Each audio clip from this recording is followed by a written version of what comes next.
각이 살아있는 정치평론 시사정각 시작합니다. 오늘도 각이 서는 두 분과 토론하겠습니다. 신현영 전 더불어민주당 의원, 이용호 전 국민의힘 의원 나오셨습니다. 어서 오십시오.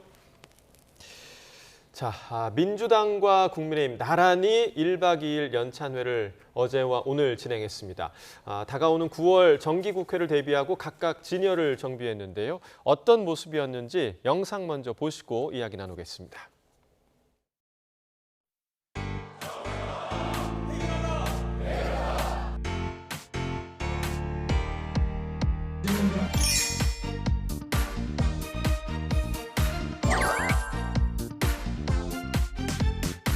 이견 없습니다. 수사기소 분리의 원칙이 확실하고, 어쨌든 이 법의 주도권은 정부가 아니라 당이 갖고 있는 거잖아요. 당에서 잘 결정되는 대로 잘 논의해서 따라갈 겁니다. 당정대 원팀 원보이스로 이재명 정부를 반드시 성공시켜야 한다는 시대적 사명감으로 똘똘 성공!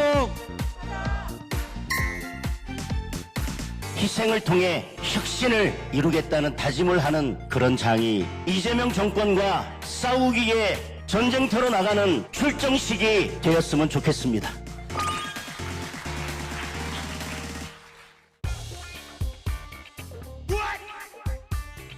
여당은 지금 파라다이스 호텔이라고 50만 원 그거보다 더 한다고 하는 소문도 있고요. 야당은 우리 스스로 살아남기 위해서 최대한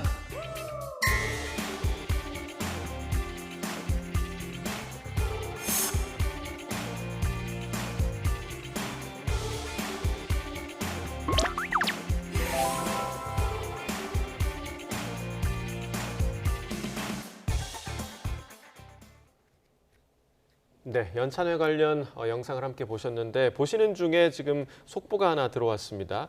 오전 중에 김건희 특검팀에서 김건희 씨를 전격적으로 기소를 했다라는 소식이 전해졌는데 이에 대한 김건희 씨의 입장이 나왔습니다. 본인이 직접 소회에 대해서 쓴 글이 공개가 됐는데요. 제게 주어진 길을 외면하지 않고 묵묵히 재판에 임하겠다. 그리고 특검 조사에 성실하게 출석을 하겠다. 그리고 국민께 이 상황이 참으로 송구하고 매일매일이 괴롭다. 어떠한 경우에도 변명하지 않겠다. 이러한 소회를 담긴 글이 올라왔습니다. 관련해서 소식 추가적으로 전해드리는 대로 계속해서 속보로 전해드리겠습니다. 자, 저희가 연찬회 관련 영상을 함께 먼저 봤습니다. 일단 여야 양당의 가장 큰 화두를 보자면 민주당은 개혁 완수, 또 당정 원팀을 강조했고요. 국민의힘은 이재명 정부와의 전쟁, 출정식을 선포를 했습니다. 자, 양당이 포지션을 좀 잘 잡았다고 보십니까? 어떻게 보시나요? 예, 아무래도 10월 달에 국정감사가 있기 때문에 그 전에 당에서의 주요 그런 정책들이나 현안에 대해서는 점검을 하는 워크숍이 연례적으로 이루어지기 때문인데요. 그럼에도 불구하고 이번에 이재명 정부의 출범 첫 해, 그리고 국민의힘에서도 새로운 지도체제가 출범하는 시기이기 때문에 이 워크숍의 내용들이나 이런 부분에 있어서 국민적 관심이 더욱 클 수밖에 없다라고 생각을 합니다. 그런 면에서 더불어민주당은 결국에는 민생, 경제, 그리고 안전한 대한민국을 만드는 부분, 성장, 이런 부분에 있어서의 이번에 9월, 10월에 이 국회의 시간을 필요한 입법을 한다. 그리고 정말 필요한 개혁 과제를 완수한다는 면에서의 유능한 여당의 모습을 보이기 위한 오늘의 그런 화합의 자리였다고 보이고요. 특히 국민들이 원하는 경제의 성장 부분, 민생에 대한 부분, 그리고 의료에 대한 부분은 지역 의료와 그리고 필수 의료에 대한 회복, 이런 부분까지도 아울러서 각 상임위별로 이번에는 특별히 국무위원인 장관들도 참여하는, 그래서 당정대의 소통을 원활히 하면서 효율적인 성과를 내는 방향으로의 의미 있는 워크숍이었다고 보입니다. 네, 양당 그 연찬회의 그 공통점을 보자면 양당 모두 다 단일 대우를 상당히 좀 강조한 모습이었고, 국민의힘 같은 경우는 연찬회에서 나왔던 그런 단어들이 투쟁, 전쟁, 전투 이런 단어들이 상당히 많았습니다. 일각에서는 9월 국회 보이콧을 하고 장외투쟁을 할 것이다, 이런 지금 시각도 나오고 있는데 어떻게 좀 보십니까? 사실 정기국회를 앞두고 여야가 저렇게 강대강 대치를 예고하는 것은 바람직스럽지 않죠, 사실은. 그런데 이런 상황이 오기까지는 민주당에서 국민의힘을 협치의 대상으로 보지 않고 해체의 대상으로 보는 이런 것이 자초한 것이다라는 것이고요. 또 그 장동혁 대표 같은 경우에는 지난 이제 전당대회에서 특히 강성 지지자들의 지지를 받고 됐기 때문에 어차피 이재명 정부에 대해서 강한 어떤 견제 그리고 민주당에 대해서도 견제하겠다 이렇게 말씀을 했기 때문에 저는 지금 국민들이 굉장히 어려운 민생을 지금 겪고 있는데 이런 상황에서 보다 생산적인 국회가 되지 않고 국회가 처음부터 이렇게 강대강 대치를 한다는 것을 예고하는 것은 매우 소망스럽지 않다는 생각이 들고요. 야당이 이렇게 가게 된 것은 조금 전에 말씀드린 대로 여당이 먼저 협치를 하고 포용력을 갖고 해야 되는데 지금 정청래 대표가 계속 우리 국민의힘을 밀어붙이는 상황에서 빚어진 것이다. 거기에 대해서 장동혁 대표나 국민의힘은 이런 것 같아요. 공격이 최선의 방어다. 그러니까 그냥 수비만 하니까 가만히 있으니까 정말 가만히로 하느냐라고 생각하는 그래서 단일 대우를 가지고 세게 공격하겠다 이런 생각을 하고 있는 것 같고요. 또 하나는 국민의힘 내부가 사실은 조금 온건파 또 강경파 이에 대해서 조금 내부적으로 좀 갈등이 있었는데 이렇게 단일 대우로 뭉쳐서 여당에 세게 부딪히면 내부의 갈등이 좀 줄어드는 그런 측면이 있습니다. 그래서 하여튼 뭐 그렇지만 국민의 입장에서 보면 여야가 저런 모습을 보이는 것은 매우 소망스럽지 않다고 생각합니다. 네, 그래서 오히려 더 강한 목소리가 나온 것이다 이렇게 분석을 해주셨고 사실 지난 그 윤석열 정부를 떠올려 보면 국민의힘에서 이런 워크숍이나 연찬회를 할 때 대통령이 직접 참석하는 경우도 꽤 있었거든요. 근데 이재명 대통령의 모습은 이번 그 민주당 워크숍에서는 보이지 않았습니다. 그 이유가 좀 어디에 있겠습니까? 여러 이유가 있겠습니다만 결국에는 지금 미국에서 오신 지 얼마 안 되셨잖아요. 그래서 챙겨야 될 여러 가지 현안들이 있기 때문에 대통령으로서는 본연의 업무를 충실한 부분에 있어서의 우선순위를 갖고 일정을 지금 수행하고 있는 것으로 보이고요. 특히나 지금 당정의 그런 관계가 나쁘지가 않습니다. 그렇기 때문에 오히려 윤석열 정부에서는 국민의힘을 본인의 그 대통령실이 좌지우지하려는 방식으로의 그런 소통을 하는 것을 워크숍에 참여하고 또 맥주 따라주고 그러면서 건배사하고 이런 방식으로 분위기를 띄우면서 했었는데 그것이 아닌 실리적인 정말 일을 하는 이재명 대통령이라면 워크숍에 참여하는 게 아니라 실질적인 정책적 협의, 당정 협의, 당정대의 소통 이런 방식으로도 충분히 풀어나갈 수 있다라는 부분에서 이번에 워크숍은 그 일정만으로도 좀 급박하게 되는 부분들이 분명히 있다. 근데 국민의힘이 오늘도 장동혁 대표가 이제 발언을 하는 게 YTN 속보로 나가기도 했지만 계속해서 싸우는 사람만이 공천할 것이다. 이런 방식으로 계속 분열을 조장하는 그런 발언들을 하고 있거든요. 여전히 지금 국민의힘은 전당대회 과정에서 윤 어게인을 소환을 했고 특히나 김민수 최고위원 같은 경우에는 상당히 문제가 될 그런 소지의 발언들을 계속 하고 있는데도 불구하고 그것을 통제하는 장동혁 당대표가 아니라 오히려 그것을 지지하고 오히려 내부에서의 합리적인 보수의 목소리를 내는 사람들을 분열로 가는 방법이기 때문에 이것이 과연 국민들에게 지방선거에서 이기는 정당으로의 모습으로 가는 방향에 대해서는 분명히 문제 제기를 할 수밖에 없는 부분이고 특히 국민의힘의 워크숍 과정에서 권성동 의원의 구속영장이 청구됐지 않습니까? 이런 부분에 대해서는 이런 방법가 없는 거예요. 그러면 그동안의 윤 정부의 과실에 대해서는 국민의힘이 어떻게 정리하고 새 미래로 갈 것이냐 이런 부분에 있어서 조금 더 국민 여러분께 솔직한 모습을 보여줄 필요가 있다라고 생각을 합니다. 자 이번 그 양당 연찬회 워크숍에서 때 아닌 그 장소 논란, 숙소 논란이 또 있었습니다. 앞서 그 영상에서도 함께 보셨는데 이 논란 좀 어떻게 보셨어요? 글쎄 이제 집권 후에 민주당으로 봐서는 처음 이제 연찬을 하는 것인데요. 기분이 매우 좋겠죠. 집권했으니까 파티라도 하고 싶겠죠. 그런데 이제 우연찮게 민주당도 그렇고 국민의힘도 그렇고 인천 지역에서 했단 말이에요. 그런데 이제 국민의힘 같은 경우는 인천국제공항공사의 연수원에 갔고 연수원은 그렇게 호화스럽지 않습니다. 정말로 연수하는 자리고 적절했다고 생각하고요. 반면에 민주당은 그 근처에 카지노가 있는 파라다이스 호텔에서 했다고 하는 것인데 예전에도 보면 그런 얘기가 있어요. 그 서로 동시에 할 때 도대체 상대는 어디 가서 묵냐 이런 것들이 있는데 그런 걸 보면서 조금은 장소 선택을 민주당이 좀 너무 쉽게 생각한 거 아닌가 이런 생각을 해보는데 왜냐하면 지금 국민들이 정말로 어려운 민생 상태에 있는데 정말 하루에 수십만 원 호캉스하는 그런 호텔이에요. 그런 호텔에 가서 연수를 한다는 게 제대로 연수가 될까 이런 부분도 있고 또 지난번에 국민들을 생각한다고 해서 소비 쿠폰까지 뿌렸는데 아직 뭐 효과가 그다지 나타나지 않는 이런 상황인데도 불구하고 국민들의 이런 아픔을 생각하지 않고 이런 호화 호텔에 가서 하는 것이 맞느냐라고는 비판 충분히 있다고 생각을 합니다.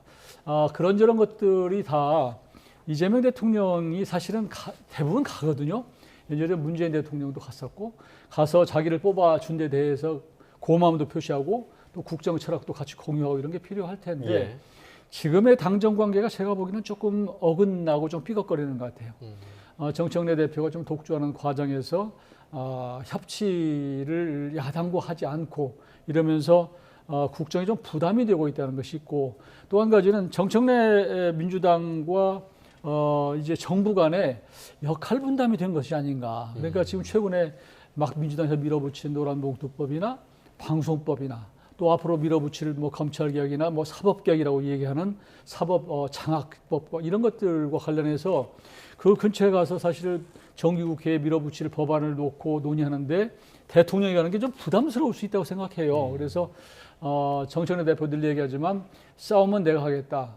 악역은 내가 하겠다. 대통령은 일만 하셔야 그랬는데 그런 차원에서 조금 그 자리에 안 가신 것이 아닌가 저는 그렇게 보고 있습니다. 사실 이번 그 민주당 그 마무리할 때도 정청래 대표가 당정대 원팀, 원보이스를 상당히 강조를 했는데 오히려 그 부분이 지금 이재명 대통령이 참석하지 않은 이유가 아니냐라고 분석을 해주셨거든요. 뭐 과대한 분석이라고 생각을 하고요. 실제로 대통령실과 그 국회에서의 여당의 각자의 역할을 지금 하고 있는 거라고 보입니다. 여기는 국회 내에서는 상대가 있는 야당을 상대해야 되고 여당으로서의 그런 성과를 내야 되는 입법 과제들이 상당히 있기 때문에 그런 부분에 있어서 국민들과 소통하고 또 유능하게 입법을 처리하는 과정에서의 일사불란함이 필요한 부분이고요. 대통령은 대통령대로 여당과의 관계도 유지해야 되지만 야당과의 관계도 유지해야 되기 때문에 예. 통합과 협치의 목소리를 내면서 또 무리하거나 너무 빠르게 가는 거에 대해서는 또 디테일을 살려서 실제로 법안이 통과되면 모든 것들은 행정부에서 그 실무나 시행령, 시행규칙을 또 하위 법령을 통해 갖고 구현을 해야 되는 숙제가 예. 있기 때문에 그런 부분에서 약간의 입장차를 서로 건강한 견제와 균형을 가지고 지금 국가를 운영하고 있다라는 면에서 저는 긍정적이라고 봅니다. 네. 자, 이후에 이제 있을 하반기 국회에서도 여야의 극한 대립이 지금 예상되는 그런 상황인데 특히 법사위에 관심이 모아지고 있습니다. 자, 민주당이 새 법사위원장의 6선에 추미애 의원을 내세우면서 국민의힘 간사로 5선의 나경원 의원을 추대를 했는데요. 각각의 입장을 함께 들어보겠습니다. 사실 법사위원장은 야당이 했어야 되는 일입니다. 저는 이 모두 가지고 입법 폭주를 하는 것에 대해서 저는 국민들께 설득하는 그런 이야기로 이 추미애 위원장을 국민과 함께 우리가 추미애 위원장의 일방적인 독주를 막아낼 수 있지 않을까 이렇게 생각을 합니다. 수사 재판부터 받아야 된다는 것을 분명하게 말씀드립니다. 특히 한동훈에 대해서 공소 취소를 청탁했다라는 의혹과 윤석열 관저합 체포방해 행위의 선봉에 있었었고 윤석열에 대해서 구치소 접견을 갔던 이런 여러 가지 전례들을 보면 법사위 간사가 아니라 오히려 법치주의를 파괴해온 그런 인물이기 때문에 아예 법사위 자체에 오는 것이 부적절하다라고 평가할 것입니다. 네, 앞으로 펼쳐질 법사위 현장을 보고 추다르크 대 나다르크다 뭐 이런 얘기도 나오고 있고요. 지금 사실 그 상임위의 간사라고 하면 우리가 재선 의원이 하는 경우가 대부분인데 지금 5선의 나경원 의원이 지금 간사로 내정이 됐다. 그만큼 좀 상황이 좀 쉽지 않다. 이걸 좀 반증하는 것 같아요. 지금 법사위의 모습은 정상이 아니에요, 사실은. 당대표를 하고 장관을 했던 추미애 의원이 예. 법사위원장 맡은 것도 매우 이례적이고 모양새가 좋지 않습니다. 사실은 추미애 위원장 같은 경우는 문재인 정부 때 법무부 장관 시절에 얼마나 오만한 모습을 보였습니까? 그 덕분에 문재인 정부가 정권 재창출에 실패를 했죠.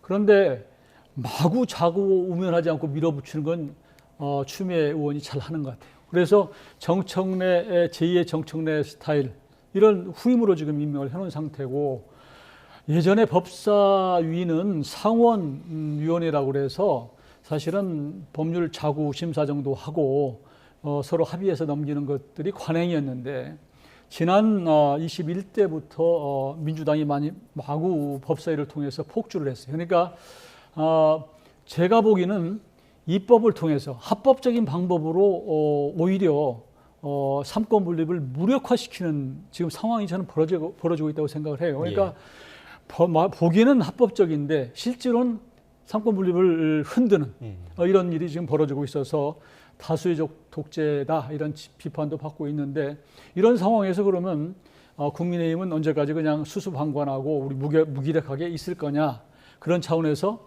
그래도 같은 여성 의원이고 다선 의원인 나경원 의원을 법사위에 또 판사 같은 출신이잖아요. 그래서 좀 방어를 하고 충분히 국민들에게 설득을 하는 그런 설명을 하는 그런 모습을 보여야 되겠다.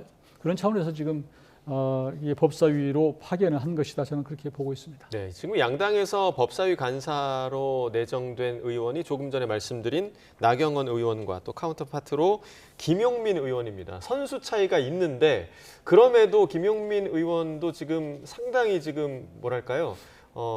공격의 태세를 좀 갖추고 있거든요. 지금 나경원 의원을 향해서 내란 특검 수사 대상이다 이런 얘기를 했더라고요. 그러니까요. 김용민 의원은 원내수석 부대표도 했고 실제로 검찰 개혁을 부르짖으면서 지금까지 재선으로 활동을 하고 있기 때문에 어느 부분에 있어서 각자의 주장이 여야의 명분이 있는 싸움이 될 것이냐 그것이 사실 더 중요하다. 그러면서 나경원 의원이 사실은 간사를 맡는 것 자체가 초유의 사태이긴 한데 그분 존재가 지난 우리 과정을 보면서 21대, 22대 국회에서 한동훈 법무부 장관에게 패스트트랙에 대한 그런 재판, 무마 이런 것들을 청탁했다는 이야기도 있고 실제로 여전히 패스트트랙의 재판이 지연되고 있고 진행이 되지 않는 부분들 그렇기 때문에 판사 출신으로 법조계에 어떤 로비를 했는지 그런 부분에 있어서 우리 국민들은 알지 못합니다. 그런데 야당 간사를 맡았다. 이것이 결국에는 이해관계 상충으로 작용하지 않을까에 대한 우선의 걱정이 있는 것이고요. 결국에는 검찰 개혁을 어떻게 추진할 것이냐가 연말까지의 이제 정부 여당의 숙제로 남아 있는데 나경원 의원이 명분 있는 싸움을 하는 건 좋습니다. 부디 반대를 위한 반대를 하거나 그동안 국민의힘이 상임이나 본회의장에서 보여줬던 뭔가 마음에 안 들면 그냥 일어나서 사라지는 그런 식으로 국민의 대표로서의 역할을 제대로 못하는 모 의원이 그랬더라고요. 국민의힘 의원들은 세비 10%로 깎아야 된다. 정말 국회에서 일을 하지 않고 맨날 걷어차고 나온다. 이런 부분이 아닌 대안을 내는 유능한 정당으로서의 그런 보수의 모습을 보여주는 게 매우 중요하겠다라는 생각이 들어서 그런 바람으로 앞으로 법사위를 지켜보겠습니다. 안타까운 거는 이용호 의원님도 말씀하셨지만 21대에도 법사위에서 옥상 5 그리고 체계 자구 심사를 트집을 잡아서 계속해서 계류를 시키는 것. 이런 방식으로 법사위가 모든 상임위를 컨트롤하고 있었던 역할에 대해서 당연히 문제 의식이 있는데 지금의 상황에서는 오히려 법사위가 더 비대해지고 더 그런 부분에 있어서의 왕중왕의 역할을 하는 그런 기능들이 앞으로 어떻게 국회에서의 운영의 묘를 잘 할까에 대한 부분도 같이 고민하면서 지금의 사태를 바라봐야 된다라고 저는 생각을 합니다. 관련해서 법사위가 지금 누가 와서 문제가 있다 이러고보다는 법사위 요즘의 문화를 보면 이 사법부를 공격을 해요. 그리고 지기현 판사 같은 경우도 지난번에 윤석열 전 대통령을 석방했다. 그 이후로 술집에 또 향을 받았다고 하는 근거, 사실은 그거 아직은 부족하거든요. 이런 것을 가지고 인사를 해라, 또 처벌을 해라 이렇게 압박하는 법사위는 이건 문제가 아주 커요. 그러니까 이런 모습이나 또 기본적으로 지금 법사위 자체가 예를 들어서 그 계엄 관련해서도 내란 재판부를 좀 만들어야 된다 이런 얘기거나 말하자면 우리가 잘 기억하고 있지만 지난번 대법원장이 사실 이재명 대통령에 대해서 그 당시에 고법에서의 판결 가지고 유죄 취지에 이제 기각을 했단 말이에요.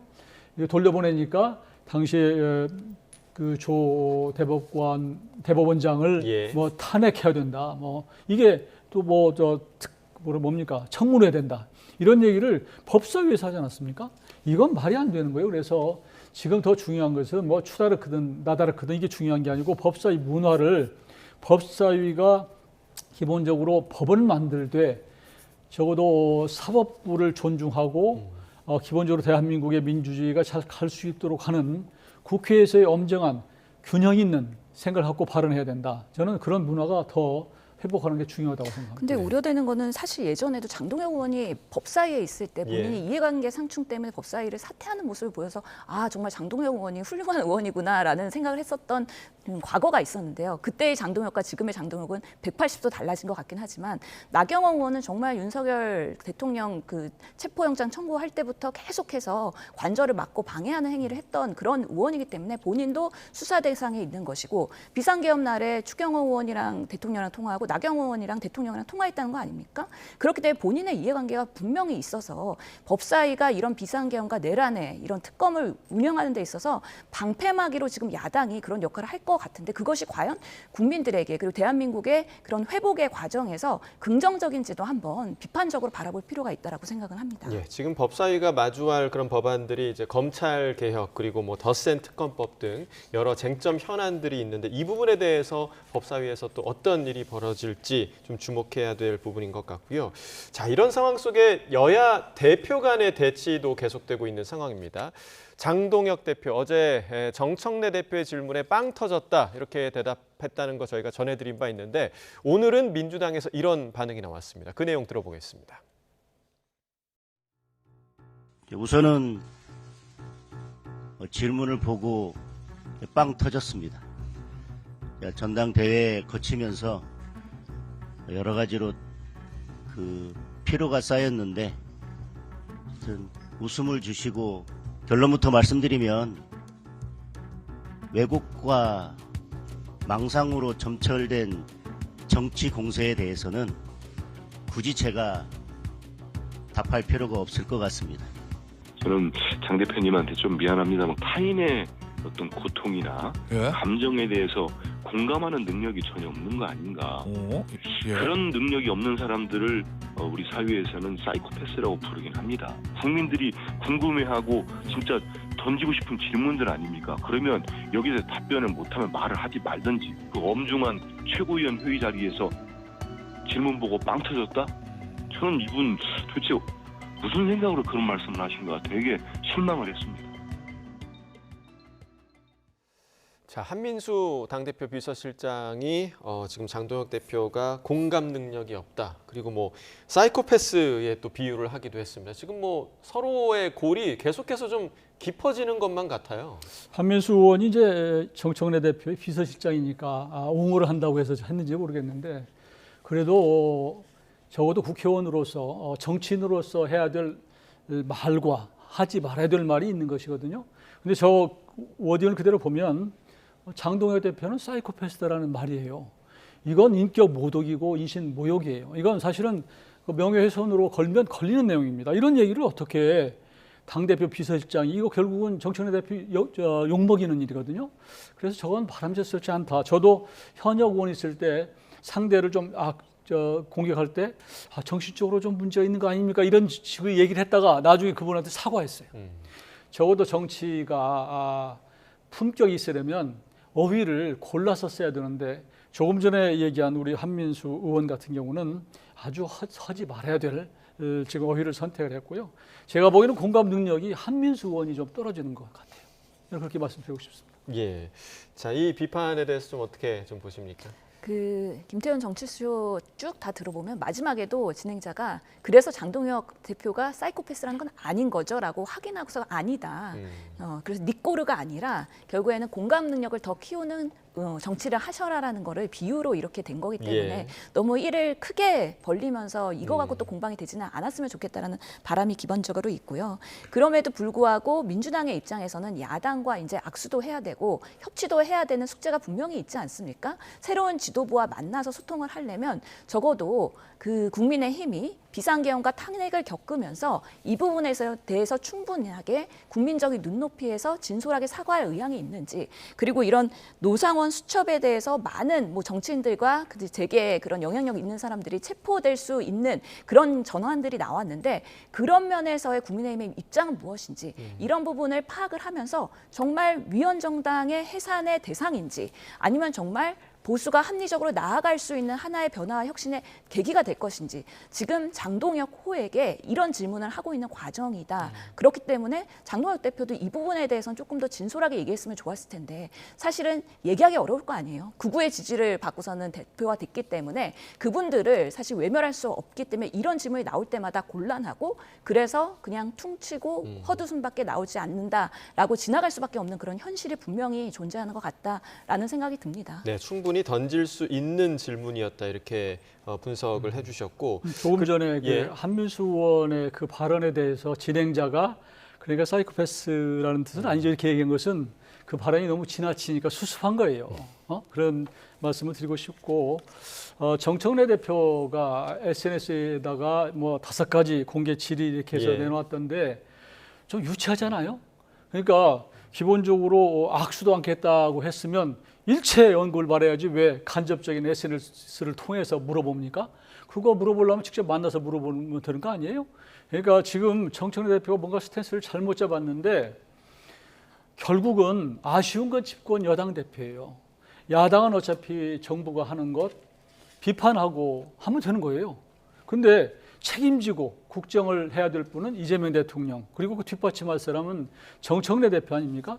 그런데 저렇게 계속 저런 식의 스탠스를 취하고 있으면 이재명 대통령에게 부담이 될 수밖에 없어요. 차라리 이번에 그 장동혁 대표가 됐을 때 정청래 대표는 스타일로 봐서 언제든지 180도로 표변할 수 있는 사람이에요. 스타일로 보면 그동안에 딱 던져놓고 이제 지금부터는 다시 해봅시다 이렇게 얘기를 해야지 그거 답변 뻔한 거 아니에요?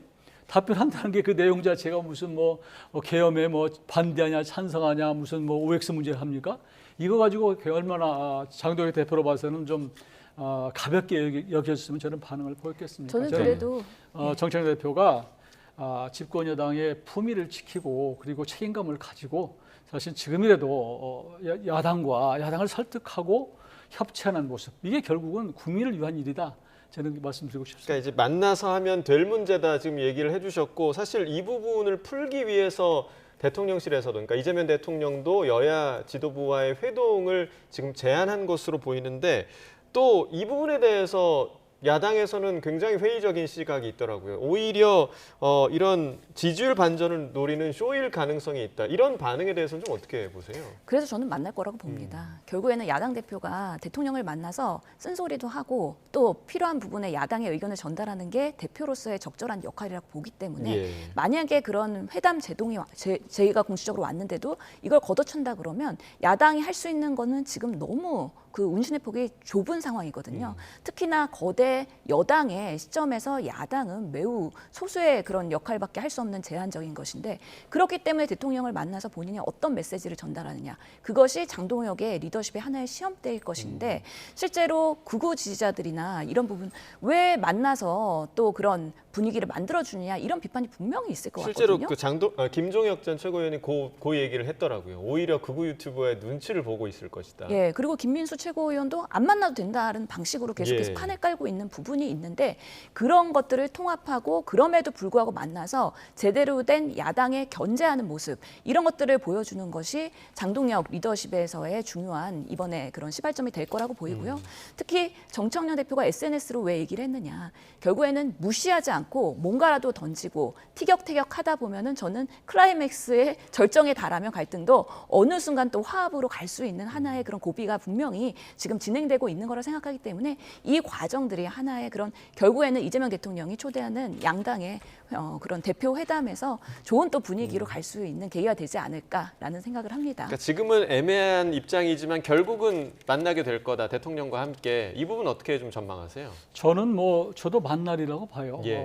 장동혁 대표가 이번 전당대회를 통해서 강성 지지자들의 득표를 해서 됐지만 대표가 되는 순간 강성 지지자들만을 안고 가는 그런 대표가 돼서는 안 된다. 대통령도 어차피 민주당 지지자들이 밀어서 됐지만 대한민국 전체 국민들의 대통령이거든요. 마찬가지예요. 당대표도. 예. 그리고 장동혁 대표가 기본적으로 굉장히 합리적인 사람이고 균형 잡힌 사람입니다. 그런 차원에서 지금 이재명 대통령께서 여야 지도부를 초청해서 외교 결과를 설명하고 이런 자리 만든 것은 저는 거기에 응하리라고 봐요. 기본적으로. 그렇지만 이제 장동희 대표로 봐서는 여당 집권 여당으로부터 그렇게 해산해야 될 어떤 정당으로 이렇게 무시당하는 상황 이런 것들도 한편에 있을 뿐만 아니라 또 야당 대표로서 갔을 때 거기에 적절한 의전이나 혹은 그러니까 결국 형식이죠. 또 모양새, 내용 이런 것들이 과연 어느 정도 들어줄 수 있는 것이냐. 그러니까 대통령실에 가서 만나고 나서 결국은 들러리만 샀다. 병풍 역할만 했다. 이러면 정말로 비판받을 수 있는 거거든요. 실익도 없이. 그런 차원에서 대통령실에서 조금은 장동희 대표의 입장을 좀 고려를 해서 모양을 만들 필요가 있다고 생각을 하고요. 지금 어차피 장동희 대표는 지금 뭐 극우 유튜버 아까 뭐 어떤 당내에서 뭐 극우 유튜버를 대변한다 이러는데 저는 그러지 않으리라고 봅니다. 네, 알겠습니다. 자, 이런 가운데 그 전한길 씨가요, 국내 정치 상황과 관련해서 새로운 예언을 내놓기도 했고요. 또 조금 전에 말씀해 주신 김민수 최고위원 방송 인터뷰에서 계엄에 대해서 입장을 밝히기도 했습니다. 그 내용 들어보겠습니다.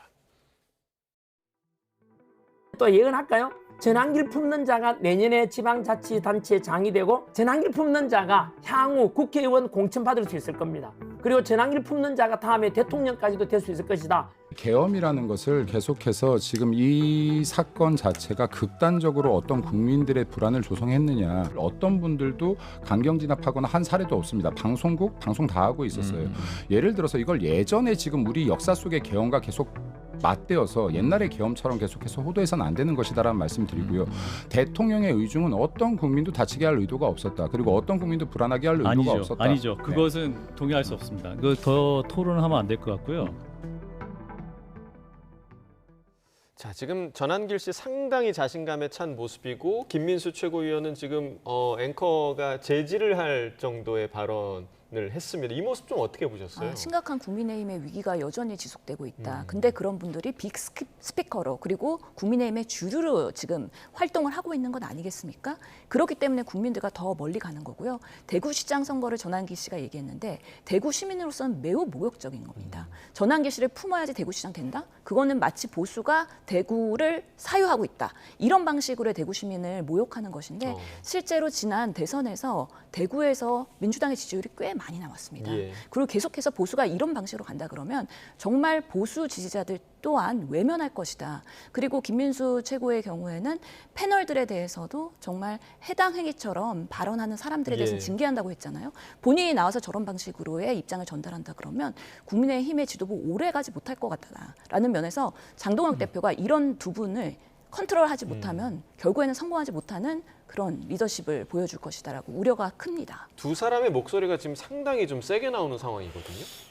전한길 씨가 자꾸 발언하는 것은 우리 당에 이제 도움이 안 됩니다. 사실은. 그리고 이제 탄핵은 역사적 사실이 된 것이고요. 지금 전한길 씨는 강사에서 지금은 유튜버로 바뀌는 상태이기 때문에 유튜버는 뭐 좋아요, 무슨 구독 많이 해달라 이런 그런 늘 얘기를 하는데 그런 차원에서 노이즈 마케팅을 하는 것이 아닌가라는 생각이 들고 본인의 몸값을 높이기 위한 것이지 저는 뭐 한때 보면 인기 있다가 금방 사라지는 경우가 많이 있거든요. 그래서 전한길 씨도 지금부터는 좀 본연의 위치를 찾고 그리고 합리적인 보수 지지자들 우리 당을 위해서 어떤 것이 도움이 되는가 하는 부분을 좀 깊이 생각해 주시고 발언해 줬으면 좋겠다는 당부를 좀 드립니다. 그리고 김민수 최고위원이 얘기한 뭐 여러 가지들 뭐 계엄 뭐 이렇게 해서 자꾸 얘기하는 것은 이미 윤석열 대통령은 탄핵이 됐고 이미 과거 사실이고 또 장동희 대표도 과거를 벗고 미래로 나가자 이렇게 얘기했으니까 가능하면 지난 것은 역사 사실로 묻고 또 언급을 좀 자제하는 것이 우리 국민의힘이 앞으로 서로 결속하고 당내 분란이 없이 민생 정당으로 거듭나서 국민들로부터 신임을 받는 그런 계기가 되지 않을까 싶습니다. 네, 자 마지막으로 짧게 오늘 나온 여론조사 결과도 좀 보겠습니다. 오늘 갤럽 여론조사 결과가 나왔는데 주목할 만한 두 가지가 대통령에 대한 국정 지지율, 국정 수행 평가 상승했고요. 그리고 민주당과 국민의힘에 대한 정당에 대한 평가, 국민의힘 지지율이 또 조금 빠졌어요. 두 가지 좀 어떻게 좀 분석하십니까? 우선 국민의힘은 새로운 지도부가 나왔는데 빠진다는 거는 조금 안타까운 일이긴 하죠. 그렇기 때문에 제대로 된 방향성과 국민에게 비전을 보이면서 다시 노력을 해야 되는 숙제가 있는 것이고 지금 대통령 지지율은 조금 하락세였는데 다시 반등했다는 거죠. 사실 국정 지지율을 올린다는 거는 명확한 원인이 있기 때문에 가능한 것입니다. 결국에는 한미 정상회담을 국민들이 잘했다. 그렇기 때문에 유능한 그런 외교 그리고 경제 민생을 잘 하고 있다라는 부분이기 때문에 이런 부분에 취하지 말고 저는 이번에 여러 가지 문제들 양도세에 대한 부분 아직까지 해결되지 않은 부분에 있어서 이제 10월 국회, 9월 국회 때 조금 더 유능한 대통령의 리더십을 보이면 좋겠다라는 저는 생각을 합니다. 네, 마지막으로 이전 의원님, 국민의힘 지지율 왜 빠졌을까요? 그 수치로 보면 큰 것은 아닌데요. 국민의힘이 그다지 잘한 것은 또 없어요. 그러니까 그동안 전당대회 과정에서 찬탄 반탄으로 나와서 싸우고 이렇기 때문에 이번 여론조사 결과는 아마 지금 장동혁 대표가 뽑히고 나서 그 이후에 며칠간의 행보까지는 아직 안 나온 그런 데이터일 거예요. 그러니까 큰 의미가 있다고 생각하지는 않고 다만 이제 국민의힘이 최바닥은 쳐서 그래도 그런데 유지하고 있다. 저는 그렇게 평가하고요. 이재명 대통령의 이제 지지도는 그동안에 매우 하락세를 보이다가 한미 간의 그 정상 외교를 통해서 조금 그것을 좀 벗어나서 어느 정도 평가를 받고 있다 이렇게 볼 수는 있을 것 같습니다. 알겠습니다. 두 분 말씀 오늘 여기까지 듣겠습니다. 신현영 전 더불어민주당 의원, 이용호 전 국민의힘 의원과 이야기 나눠봤습니다. 오늘 말씀 고맙습니다.